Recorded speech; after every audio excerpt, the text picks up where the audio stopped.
March has come in like a lamb, but soon we'll see the lion. Tonight, I'm tracking a big shift in our forecast, and it all begins tomorrow night. Saving dogs across Colorado. Tonight, one group needs help with its mission. We had to send 3 separate drivers down in their own cars, and we just don't have enough drivers to support that. How you can help this group as they try to replace their broken down van. The pot industry is booming in Colorado, and now other businesses are hoping to cash in. We're 8 years into recreational cannabis sales in the state of Colorado. I shouldn't be first. This is the final mile in cannabis legalization. Tonight, we're taking a look at the potential for marijuana lounges here in Denver. And we begin tonight with the Weather Action Day. Hope you enjoyed the 70s because we are bracing for a big change in our weather. All right, let's send it over to meteorologist Stacey Donaldson. So, Stacey, we're talking rain, but also snow in the next few days. That's right. Not only for the high country, but here for the Front Range as well. We'll go from 60s tomorrow with some rain into the evening, changing over to snowfall as we go into the weekend. So a huge change here temperature-wise into the low 30s by the end of the weekend. It's all thanks to the system coming in from the west. It's headed this direction, so it'll take a little bit before it gets here, but everything really starts to change tomorrow night here for Metro Denver. We already have winter weather advisories in effect starting tomorrow for our northern, central, and southern mountains. You can see substantial amounts of snow expected here. Also, high fire danger in the meantime tomorrow afternoon. It'll be just so warm here across the eastern plains. Those highs in the 70s here tomorrow, 60s here for the Front Range, 40s and 50s for the mountains. And as we head into tomorrow night, looks like we'll see those clouds really roll in, and then the showers start at about 10 o'clock, and then that changes over to snow. Coming up, I'll have more on how much snow we expect here for the Metro Denver area and how long this storm will stick around coming up. All right, we'll see you in a little bit. Thank you, Stacey. New for you at 10, tonight's Toby Mac concert at Denver's Ball Arena had to be called off because a small fire broke out at the venue. Now, fans already inside the arena had to be evacuated. In fact, take a look at this. You can see from Air Tracker 7 the alarms going off inside the building. Denver Fire says the fire was caused by a food warmer and that the show was canceled because of water damage from the sprinkler system. There are no reports of injuries tonight. Now, the Nuggets are scheduled to play at home tomorrow. The Avs play Saturday. It's not clear yet if those games will be impacted. A group that's helped rescue hundreds of dogs across Colorado is in need of some help itself. Highway 50 Freedom Ride says volunteers have had to use their own vehicles to pick up dogs after their van broke down. And tonight, Denver 7 CB Cotton shares how you can help this group and its important mission. Every mile leads to a memory. 3 hours down, 3 hours back. And these women spend a total of 6 hours on the road each week for memories like this. Getting stray dogs one step closer to their forever home. It's done through the nonprofit Highway 50 Freedom Ride. The nonprofit was founded by Brittany Higgins, who saw a need to help stray dogs in southern Colorado back in 2009. I was volunteering for an organization called Animal Rescue of the Rockies, and they asked me to go pick up a dog in a rural town called La Junta. So I went down there, I picked up a dog, and I quickly realized the urgency of these shelters not having enough exposure. So now, for over a decade, she and other volunteers have helped relocate stray dogs from small rural shelters in La Junta and Rocky Ford to rescues in the Denver metro. The shelters are for stray dogs, for their owners to come, and sometimes their owners don't come. So yes, if the owners didn't come and we didn't go down there, they would be euthanized.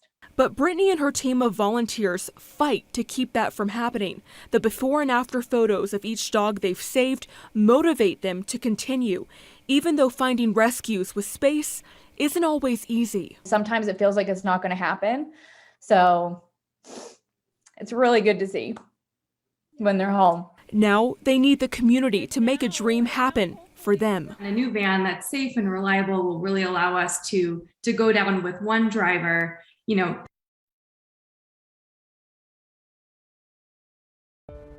That was CB Cotton reporting.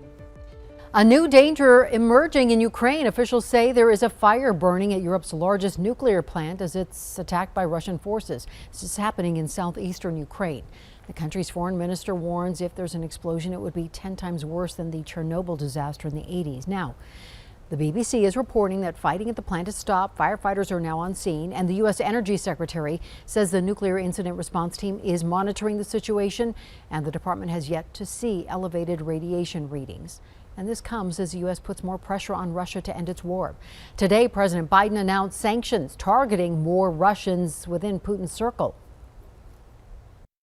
Today, I'm announcing that we're adding dozens of names to the list, including one of Russia's wealthiest billionaires, and I'm banning travel to America by more than 50 Russian oligarchs, their families, and their close associates.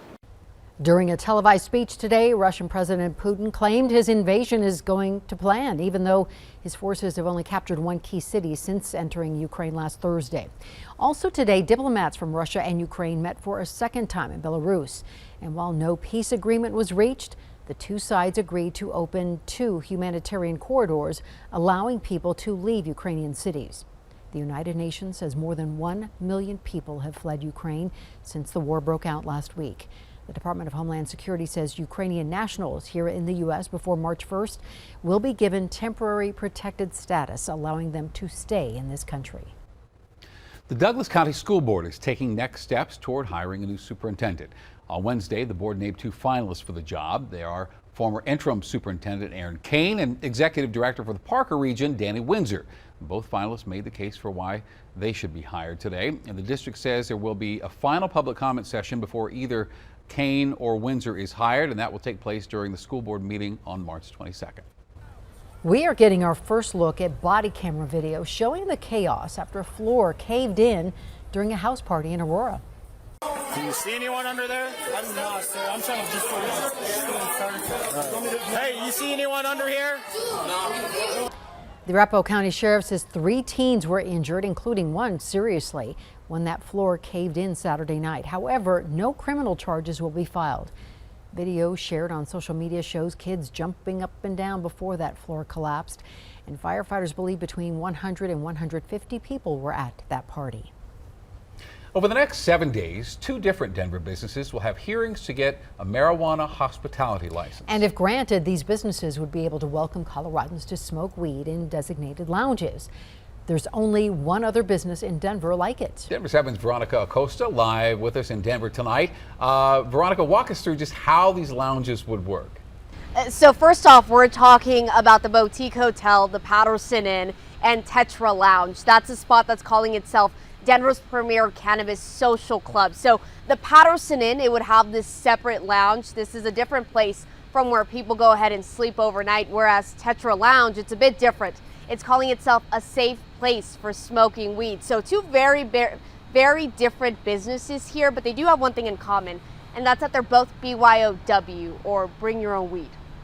One of the biggest questions over the last couple of years in the cannabis industry with consumers after they make a purchase of cannabis is, where can I smoke this? A question these 2 business owners hope to be the answer to soon. I've been in the cannabis industry for a while, so it pretty much came about as fulfilling a need that the market direly needed. Dwayne Benjamin owns Tetra Lounge in Rhino. Chris Chiari owns the Patterson Inn in downtown Denver.